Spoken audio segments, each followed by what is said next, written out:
These are the notes for AP Calculus on the topic of geometry. So we're going to review a lot of the geometry concepts that we'll be using in calculus this year. So perimeter, remember that refers to the length of the outer edge of a two-dimensional figure. So it's a length, so it's just units. Okay? Area, you could draw some two-dimensional figure here, but then area represents how much space is occupied by that. So it's units squared in 2 dimensions. And let's just review some of the basic geometry formulas you want to make sure you know. Area of a rectangle is the length times width. And a lot of these formulas are easier to memorize if you understand where they come from. So rectangle, you can just see this, it would tell you how many square units it would be, length times width. Now the perimeter is not one you really need to memorize, you can just look at the diagram and figure it out based on that. Well, the perimeter is the length of the outer edge of this rectangle. And since this is W, we know this length is also W. Since this is L, this length is also L. So if we add those all up, we get L plus W plus L plus W. But a more compact way of writing that, L plus L is 2L, W plus W is 2W. And a square is just a specific case of a rectangle. And for a square, though, we don't need as many variables. One of the things when we're working with geometry, we want to make sure we use as few variables as we can. Okay? Only use the minimum number of variables. In this case, we don't need length and width because we know for a square, all the sides have the same length. So if this is x, this is x, this is x, and this is x. So really it's the same form as a rectangle. It is still length times width. It's just they're both the same, so x times x gives you x squared. And you can see the perimeter, if you add those all up, would be x plus x plus x plus x, which simplifies to just be 4x. Again, not one you need to memorize. You can just look at the diagram to figure that out. And then remember the area of a triangle is really length times width, or oftentimes it's referred to as base times height, where here's your base and here's your height. And it's just half of that because if you were to draw it like this, you can see that's really half of what the area of the rectangle would be. Now let's look at some special types of triangles. An isosceles triangle, 2 sides are equal and 2 angles are equal. So in this particular triangle, you can see these 2 angles are equal. And since these 2 sides are equal, we could call those both x, or whatever letter you want to use, because they're the same. On an equilateral triangle, all the sides are equal and all the angles are equal. So here, all the angles are equal. And all the sides are equal, so we could call all the sides x. And since all the angles are equal, remember there's 180 degrees. It's what the sum of the interior angles of the triangle always adds up to be. So since they're all equal, 180 divided by 3 gives you 60. So on an equilateral triangle, you're always going to have angles of 60 degrees. And then remember the Pythagorean theorem for right triangles. It says the sum of the squares of the legs of the triangle, in this case, one of these is A, one is B, is equal to the square of the hypotenuse, which we call C.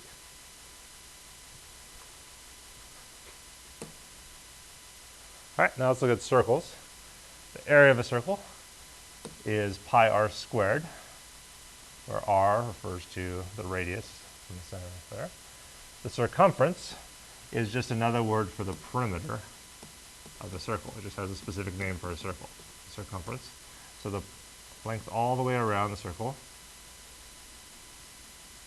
is 2 pi r, and that's why in our unit circle, when the radius is 1, it's just 2 pi, as we use when we're looking at radians. And then the diameter refers to how far it is all the way across the circle through the center. And you can see it's just r plus r, which is 2 r's, twice the radius. Okay. So those are ones you want to know. Now the semicircle, you don't really need to memorize if you just know the circle. Well, it would make sense. Semicircle is half of a circle. So the area would be half, 1/2 pi r squared, where again, r is the radius. And the perimeter, you can just look at the diagram to figure out, well, if this is the radius, from here to the center to this edge is also the radius. And then the part that wraps around there, we can see that's half of the circumference. So half of 2 pi r, this part would just be pi r. So it would be pi r plus r will give you 2r. Again, not one you need to memorize. If you just look at the diagram, you can figure it out that way.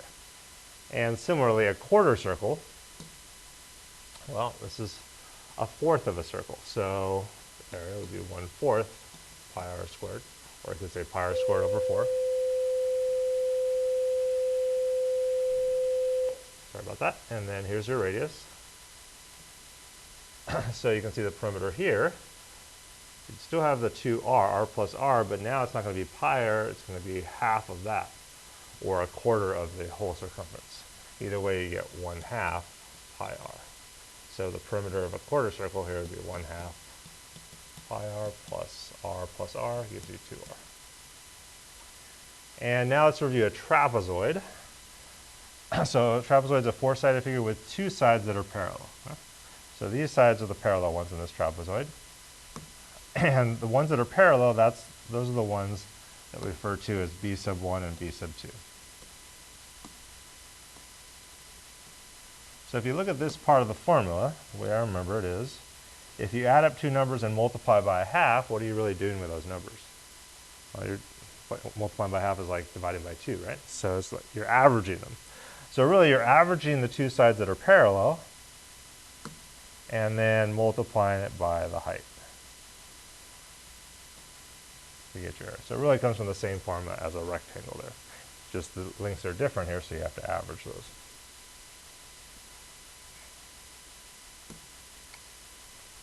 All right, now let's move to 3 dimensions here. 3-dimensional shapes, volume is in units cubed because now it's how much 3-dimensional space is occupied. And things that have volume also have surface area. And that's the area on the outside of a 3-dimensional figure. And that's still area, so it's units squared. Now, one type of 3-dimensional shape is called a prism. And prism's 3-dimensional shape with the same cross-section. A cross-section just refers to the 2-dimensional shape you get when you slice through a 3-dimensional figure. So with a plane. So you can see on this one, if you slice across this rectangular prism, anywhere you slice across here, you're going to get a rectangle of the same size. And our circular prism here, anywhere you slice straight across with a plane, you're going to get a circle of the same exact size if you slice right across there. So anything that you get the same 2-dimensional shape, same cross-section when you slice through that, is referred to as a prism. Now this is a rectangular prism, often commonly referred to as a box here. So we've got length times width. And notice any prism, this would even work if you had a triangular prism, trapezoidal prism, it's just area of the base times the height. In this case, you can see the area of the base is length times width, and then times the height. And on a circular prism, the area of the base, the area of a circle is pi r squared times the height. So there's our volume formulas. And then the surface area, let's look at the rectangular prism. Let's assume it's a closed box here. So we've got the area of the bottom is length times width, and the top is the exact same side, length times width. So we've really got 2 of those, length times width. Then the area of, so that's the top and bottom. Then we've got the area of this side is h times w, and we've got this corresponding side on this side is also h times w, so we've got 2 of those. And then don't forget the front and the back. The front here, the area of that side, that rectangle, this is h also, is h times l. And we've got the back that's the same exact size, so we've got 2 of those. But it's important to know where it comes from so you can modify it. Sometimes you might have an open box. Well, what would change if we had an open box? Well, then you would not have a second L times W, so you'd only have one LW. Or if this side was open, you'd take off one of the HWs. Or if it was open on the top and bottom, you would remove the LW altogether, and so on. Similarly, let's take a look at a circular prism. So here, to get the surface area, well, if it's closed prism, you'd take the area of the circle, which is pi r squared. But then we've got the bottom as well, the top and the bottom, so we've got two of those, so it'd be 2 pi r squared, plus, the part might seem a little trickier, is the part that wraps around the cylinder. But if you were to just slice this on one side and unravel it, you would find that when you unravel it there,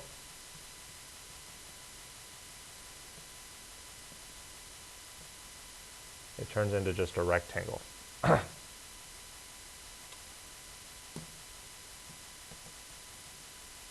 So this is still h, the height. And this, notice, comes from unraveling the circle here. Remember that length of the perimeter of the circle is called the circumference, which we know the formula is 2 pi r. So now we can use our knowledge of a rectangle, because that part really just turns into a rectangle, to figure out the area of the part that wraps around the circle is 2 pi r times h.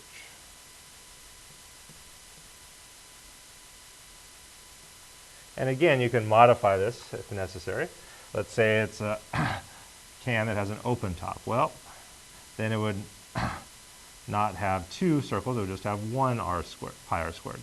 Or if it was open on the top and the bottom, like a paper towel roll, then you wouldn't have this at all. You would only have the 2 pi r h. So again, based on the problem, make sure you know where it comes from so you know how to modify it correctly.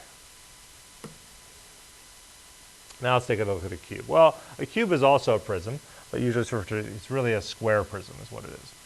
And because, like a square, it's like a rectangular box, but we know all the dimensions, length, width, and height, are all the same. So we can call them all the same variable x, whatever letter you want to use. So that's why the volume is x times x times x, x cubed. And to get the surface area, well, just take the area of one of the sides, which would be x squared, and assuming it's closed on all the sides, well, in this case, the area of all the sides is equal, and there's how many sides on a cube? Top, bottom, front, back, left, right, so we have 6 altogether. So the surface area would just be 6x squared. Again, not one you really need to memorize if you can just derive it from looking at the picture. And then a right circular cone. Okay. Notice in this formula, it's 1/3 pi r squared h. Does that formula seem a little bit familiar? Well, if you look back here, you can see pi r squared h is the same formula we had for the cylinder. And a cone is really just a circular pyramid. And the formula for any pyramid is 1/3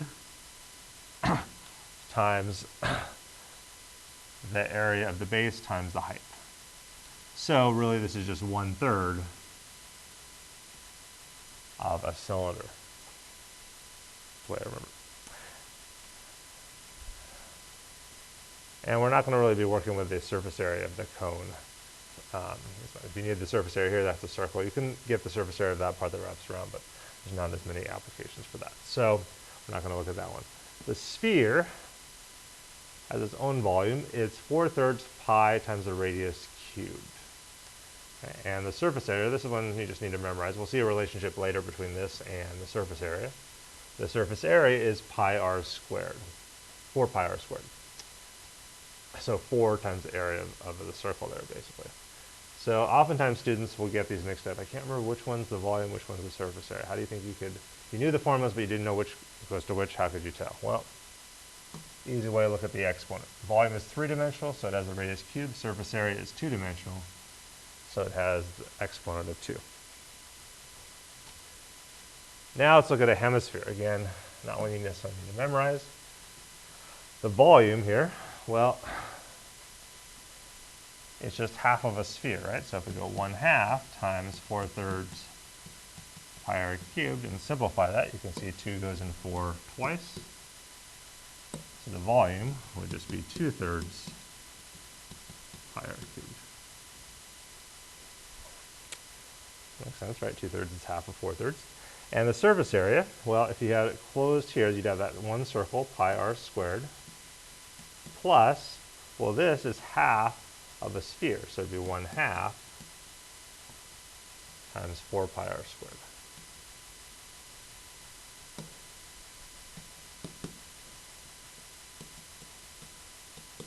So 4 times a half is 2. So 2 pi r squared plus pi r squared. If we had this closed here, it would be 3 pi r squared. But be careful, a lot of times you'll have hemispheres where there is no surface on the top, in which case you wouldn't have the pi r squared from there. If you just have a hemisphere that's just this part, it would just be 2 pi r squared, half of the whole sphere. It's only 3 because assuming we have a surface right on the top there. Finally, let's look at similar triangles. Well, similar triangles, we know in similar triangles like this, we've got this big triangle right here, right triangle, and inside of it, we've got a similar triangle with the same angles. And what we're going to use here is the ratio of corresponding sides are equal. So I'm just going to label these for our little triangle here. I'm going to call that x and that y. And for our big triangle, I'll refer to that length as A, and the length right there as B. Oops.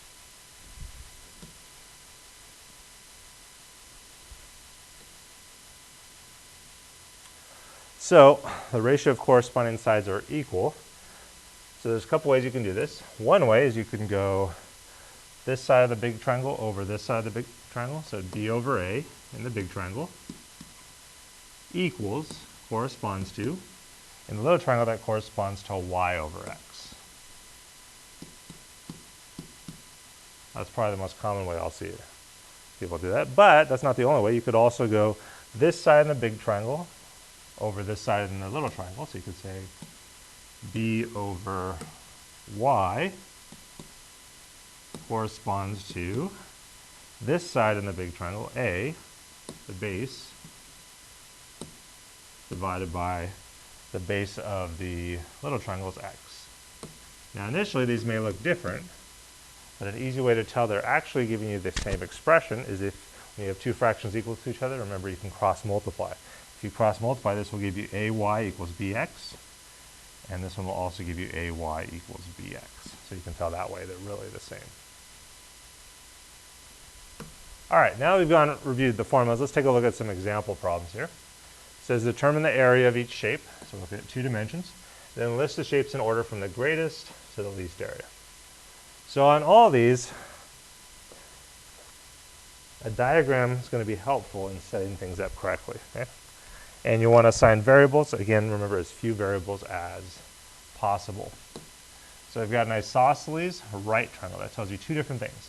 Isosceles tells you 2 of the sides are equal. Right tells you there's a right angle in there, and it has a hypotenuse of 6 feet. So let's go ahead and draw that. So for part A, now if it's isosceles, remember the hypotenuse can't be one of the ones that are equal length. It's got to be the 2 legs, right? So since we're equal length, we don't want to call it B and H, base and height. That introduces an unnecessary variable. That would be if we didn't know it was isosceles. If it was just a right triangle, we would use base and height. But because they're the same, use the same variable. I'm just going to call it x, but you can call it whatever you want. And then we know the hypotenuse here. So this shows you these are the same length, and the hypotenuse we're told is 6. Find the area of the triangle. Well, in order to find the area, it's 1/2 base times height, right?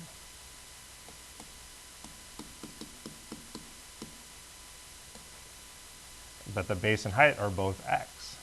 So what we can solve for x, since we have a right triangle here, we can use the Pythagorean theorem and say x squared plus x squared, the sum of the squares of the legs, equals the square of the hypotenuse, 6 squared.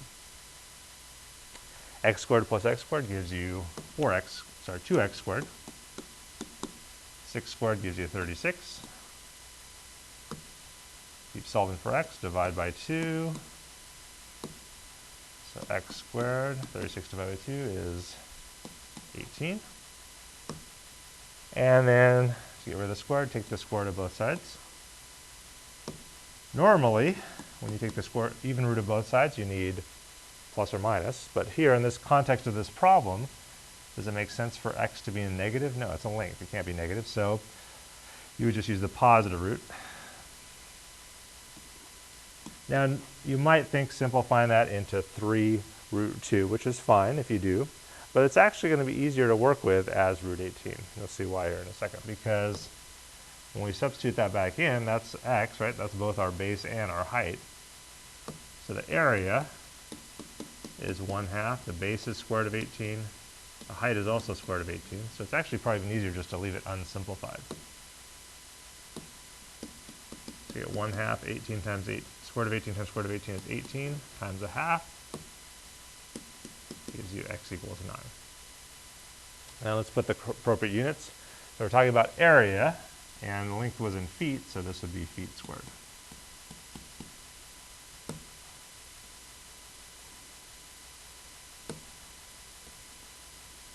All right, let's take a look at part B now.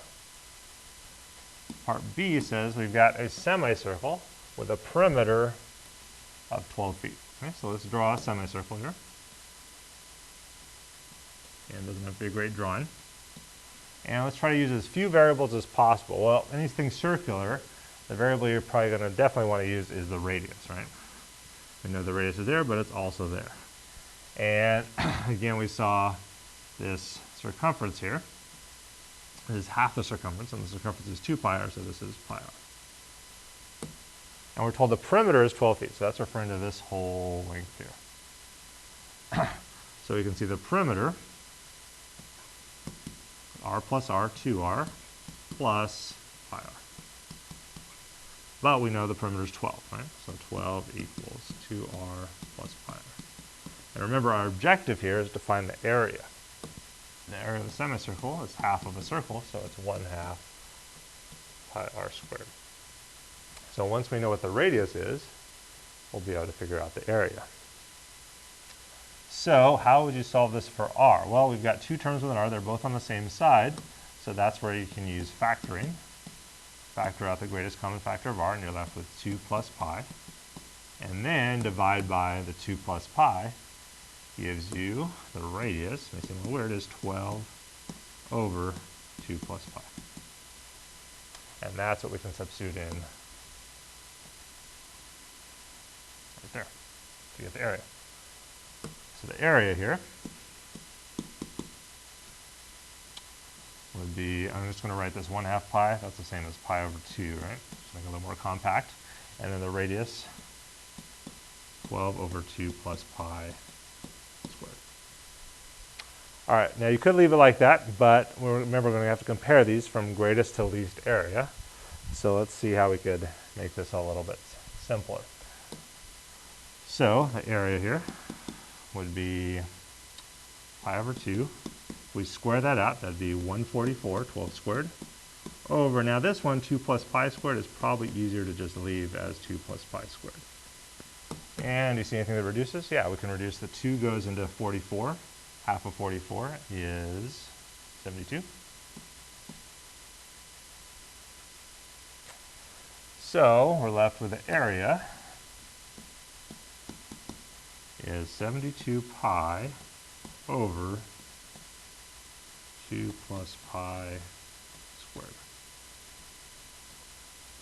Okay.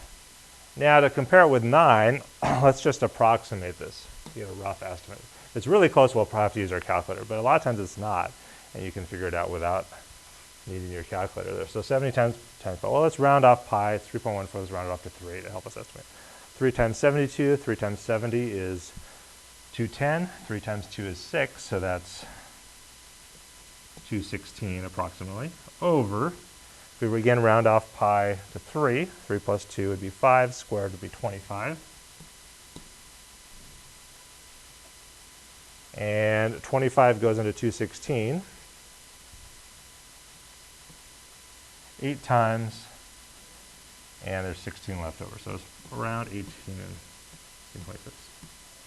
And you might think, well, that's pretty close to 9 feet squared. To 9, but we know that this pi on the denominator, when we rounded it off, it actually affected the denominator even more because it got squared, as opposed to on the numerator it didn't get squared. So the denominator would actually even be bigger, making this even smaller than what we estimated it at. So that's not our answer. Our answer is actually this one. We just approximate it. So for the circle, that's our approximation, but the answer itself is 72 pi over 2 plus pi squared. Feet squared. Don't forget the units. So a little bit smaller. All right, let's take a look at the last part here. C says we've got a rectangle with a perimeter of 15 feet and a height that's half the base. So let's write this part down as an algebraic expression first. A height that's half the base. Well, that means the height is like equals 1/2 the base. So remember, we want to use as few variables as possible in our diagram here. So we've got the base, but rather than putting in h for the height, we can just know, well, that's half the base. Now we only need one variable as opposed to needing two. And remember, just use as few variables as possible. If you use too many variables, oftentimes it's either much more difficult or impossible to solve. So a rectangle with a perimeter of 15 feet. Well, let's look at the perimeter of this figure. Well, if we add those up, it'd be b plus 1/2 b plus 1/2 b. Well, a half b times plus a half b is b plus b plus b gives you 3b. And we know the perimeter is 15. So divide by 3. Now we know the base is 5. And then the area is 1/2. Sorry, area of a rectangle is just base times height. Got ahead of myself here. Well, you can look at the diagram actually. You can get its base 1/2 b times b, which is 1/2 b squared, and we just figured out the base is 5.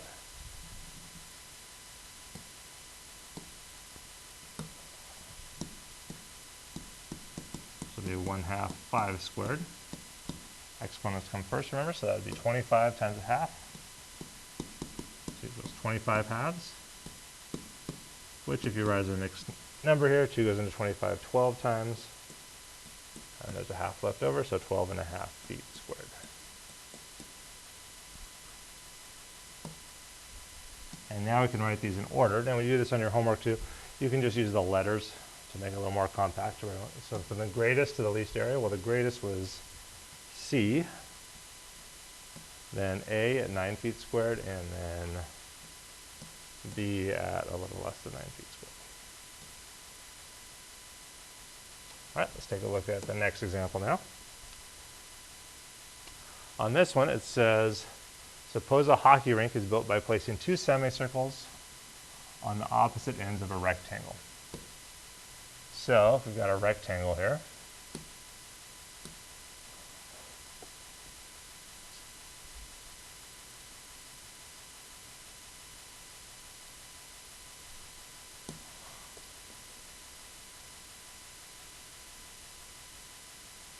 let's get a little thinner there.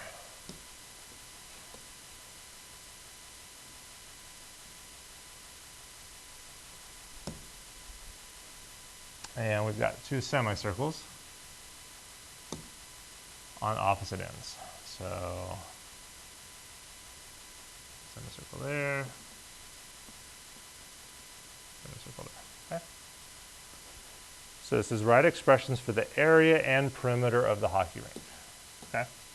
Well, we want to use as few variables as possible. One variable we definitely need is r, because it has something circular. So there's r there, there's r there, r there, and r there.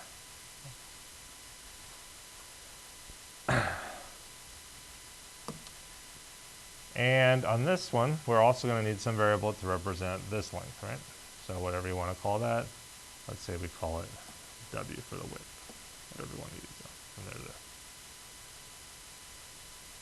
So let's start with the area. So the area is going to be the area of the rectangle plus the area of the semicircles. But really, the semicircles together make a whole circle. I'll just divide it in half there. See, the area of the two semicircles put together is a circle. Okay, so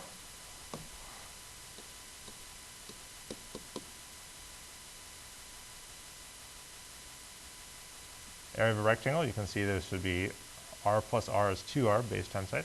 So it would be 2r times the width is w plus the area of this circle altogether would be two semicircles, would just be a circle, would be pi r squared. So there's an expression for the area of the hockey rink. Now let's look at the perimeter of the hockey rink. So the perimeter, all parts on the outside, it does not include these, okay? That's not part of the perimeter. And we know, since this is a circle, semicircle I should say, that this one would be half the circumference, pi r, and this would be half the circumference, pi r. So if we put those all together, we've got pi r plus pi r is 2 pi r, plus w is 2w. That would be an expression for the perimeter. But now it says, now suppose from end to end the hockey rink has a length that's 3 times its width. Now from end to end, okay. Now that means from this end to this end. That's 3 times its width. So the length from here to here is 3 times the width here is from there to there. So the way we can write that, well, to get an expression for the length, notice this is r and this is r, but so is this. That's the radius. And that's the radius. So the way we can write that, from like r plus w plus r equals 3 times its width. It's the equal sign. 3 times the width is r plus r, 2r. So we can simplify that to be w plus 2r equals 6r. And based on that, it says now find the area and perimeter in terms of the radius r. Okay. So this is an expression you're going to see a lot here. When it says in terms of the radius r, it means r should be the only variable on this other side of the equation. So the area right now is not in terms of r because of the w there. It's in terms of r and w. We want it just in terms of r, and neither is the perimeter. Perimeter is also in terms of r and w. We want it just in terms of r. Okay? So to solve this, we can just, well, to get rid of the w, right, we can just solve this for w by subtracting 2r. You get w equals 4r. And then substitute it into both of these expressions for w. So the area then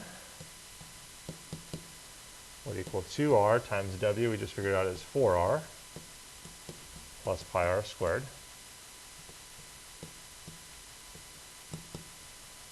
2r times 4r is 8r squared, plus pi r squared.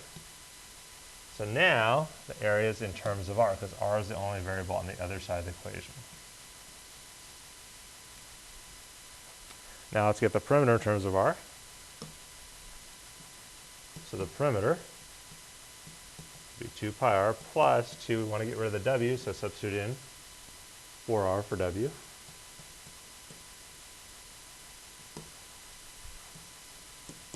And the perimeter would be 2 pi r plus 4r times 2 is 8r.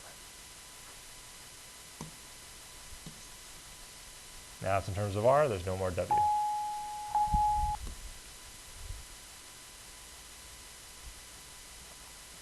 All right, let's take a look at the next problem here.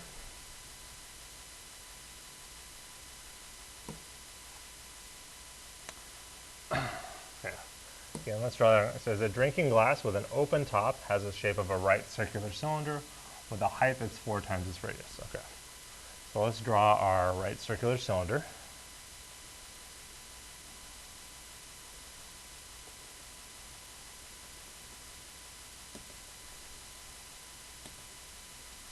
Okay.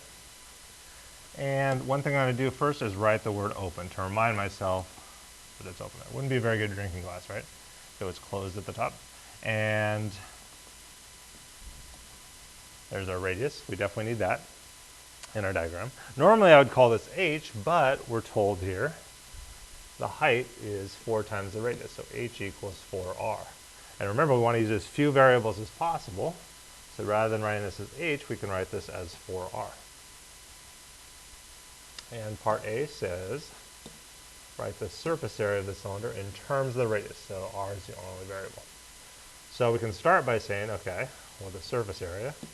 Sometimes people put SA, but I'll just use S for surface area. Simpler with just one variable instead of two.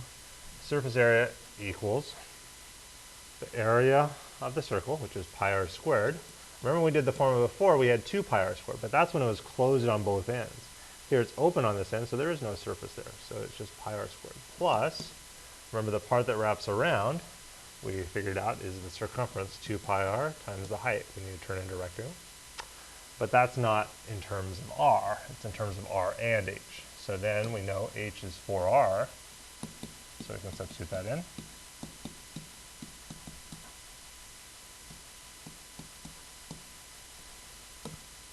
So we get the surface area is pi r squared.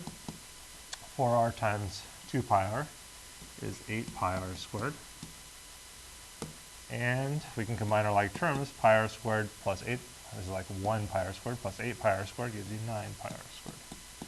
Now the surface area is in terms of the radius, which is in terms of r is the only variable on the other side of the equation.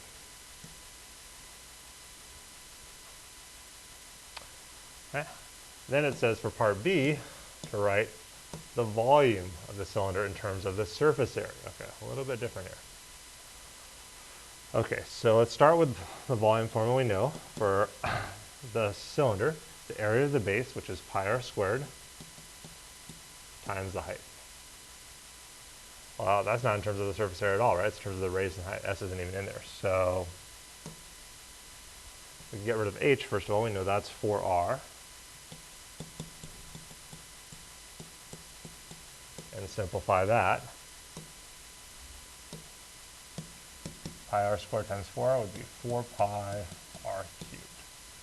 Now if it said so volume of the cylinder in terms of r, we'd be done, right? This is in terms of r.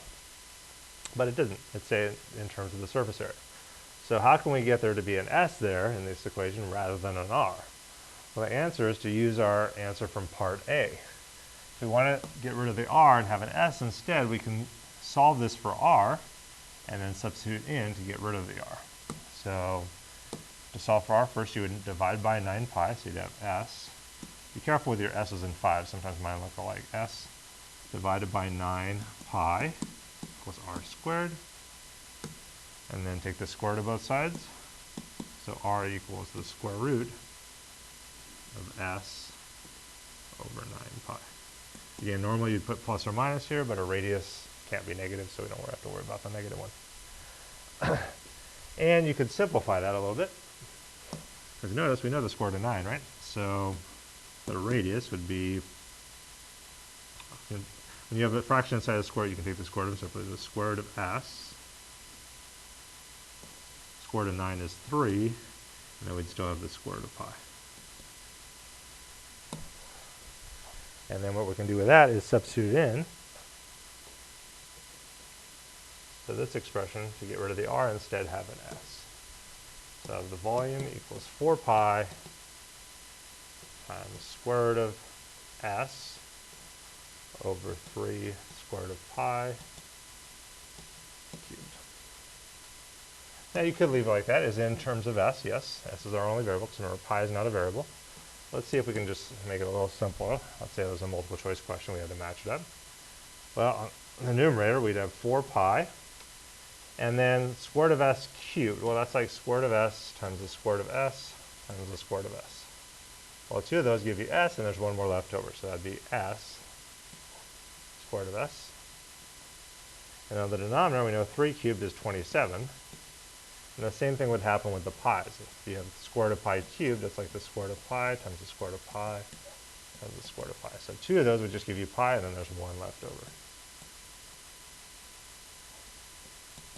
And notice when you do that, there's one other thing that simplifies. The pi's reduce out. So you get 4s squared of s over 27 squared of pi.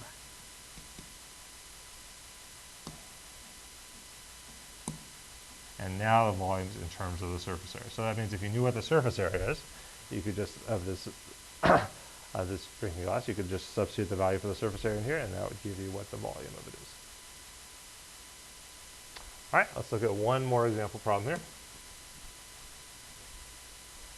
This one says we've got an ice cream cone in the shape of an open right circular cone, has a diameter of 6 centimeters. Well, anytime you're given the diameter, all the formulas pretty much involve the radius, right? So immediately convert that, well, that means the radius is 3 and a height of 10 centimeters. So let's go ahead and draw our cone here.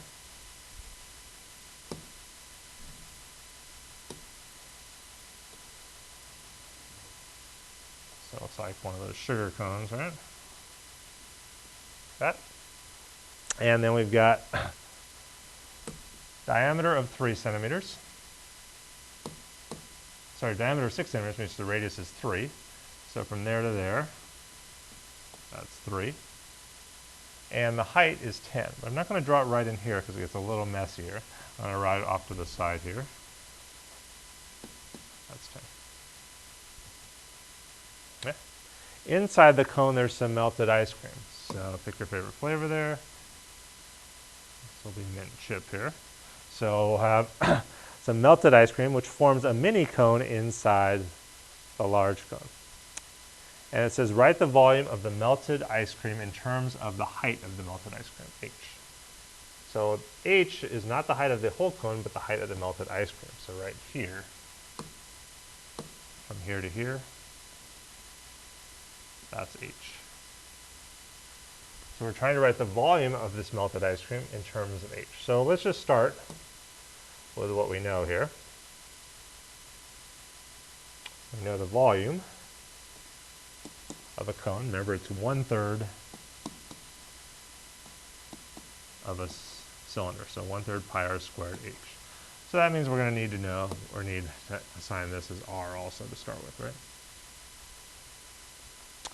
But it said the volume in terms of h. Is this in terms of h right now? No, there's an r in there for the radius. We need to get rid of that. We need it just in terms of h only. So the way we get rid of r in these cone problems, if you look at it carefully, one way to form a cone is to think about it. If we draw this in here, notice right here, it's really formed from revolving a set of similar triangles around an axis. So if we draw it off to the side, it's probably a little easier to see. So here's our big cone. Let's draw the same color here. So here's our big cone right here, where we know the dimensions are 3 and 10. And then we've got our little cone in here with the radius and height r and h. So we can set up a proportion, right, with similar triangles. And that'll give us a way to get rid of the r there. So we can say, let's start with the big triangle. If you want 3 over 8 over 10 in the big triangle corresponds to r over h in the little triangle.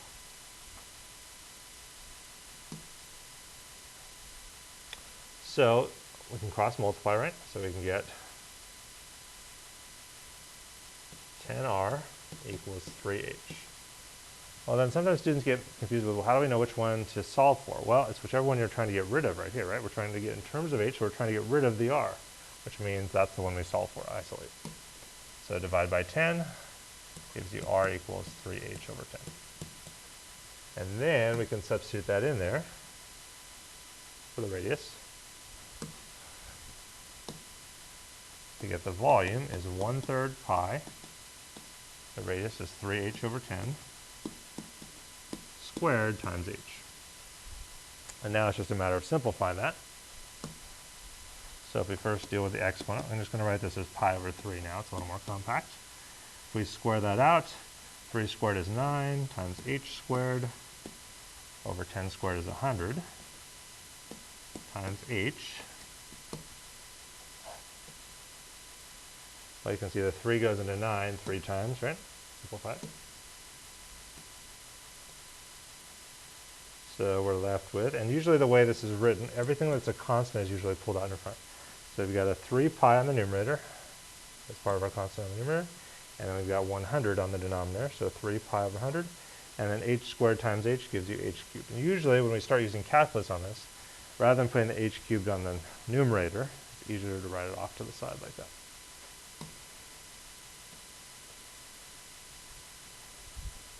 There's our answer for part A. Now the volume's in terms of just the height.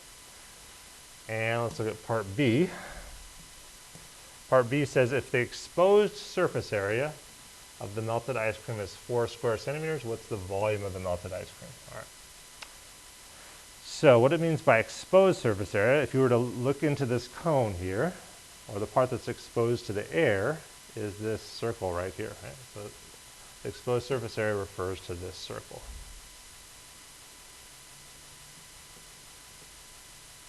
And it says the exposed surface area is 4 square centimeters. And we know the area of this circle is pi r squared.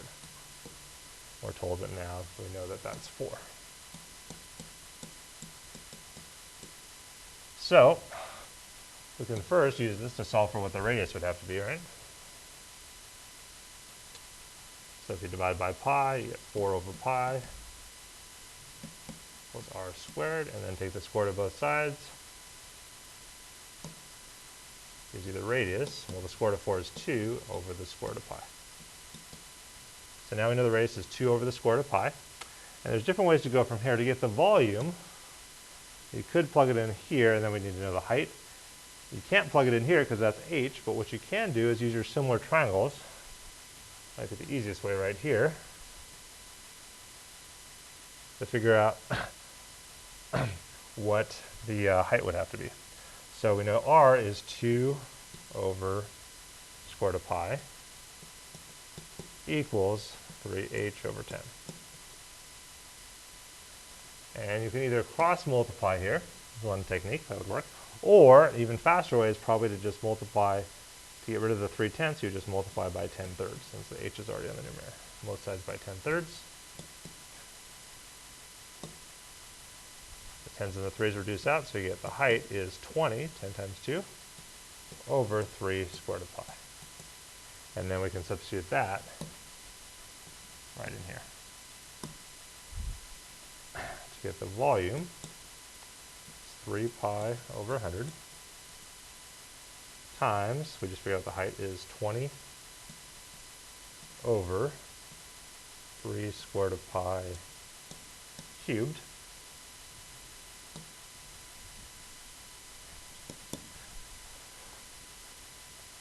So that's 3 pi over 100,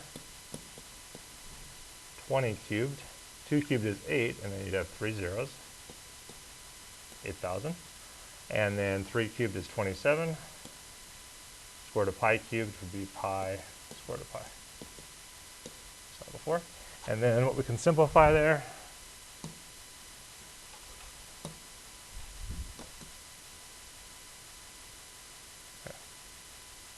so then the pi's reduce out. 100 goes into 8,000, 80 times. And 3 goes into 27, 9 times. So what we're left with there is 80 on the numerator over 9 square root of pi on the denominator. And the units here, we have a specific number. Let's see, this was in square centimeters. So this is volume though, 3-dimensional, so it'd be centimeters cubed.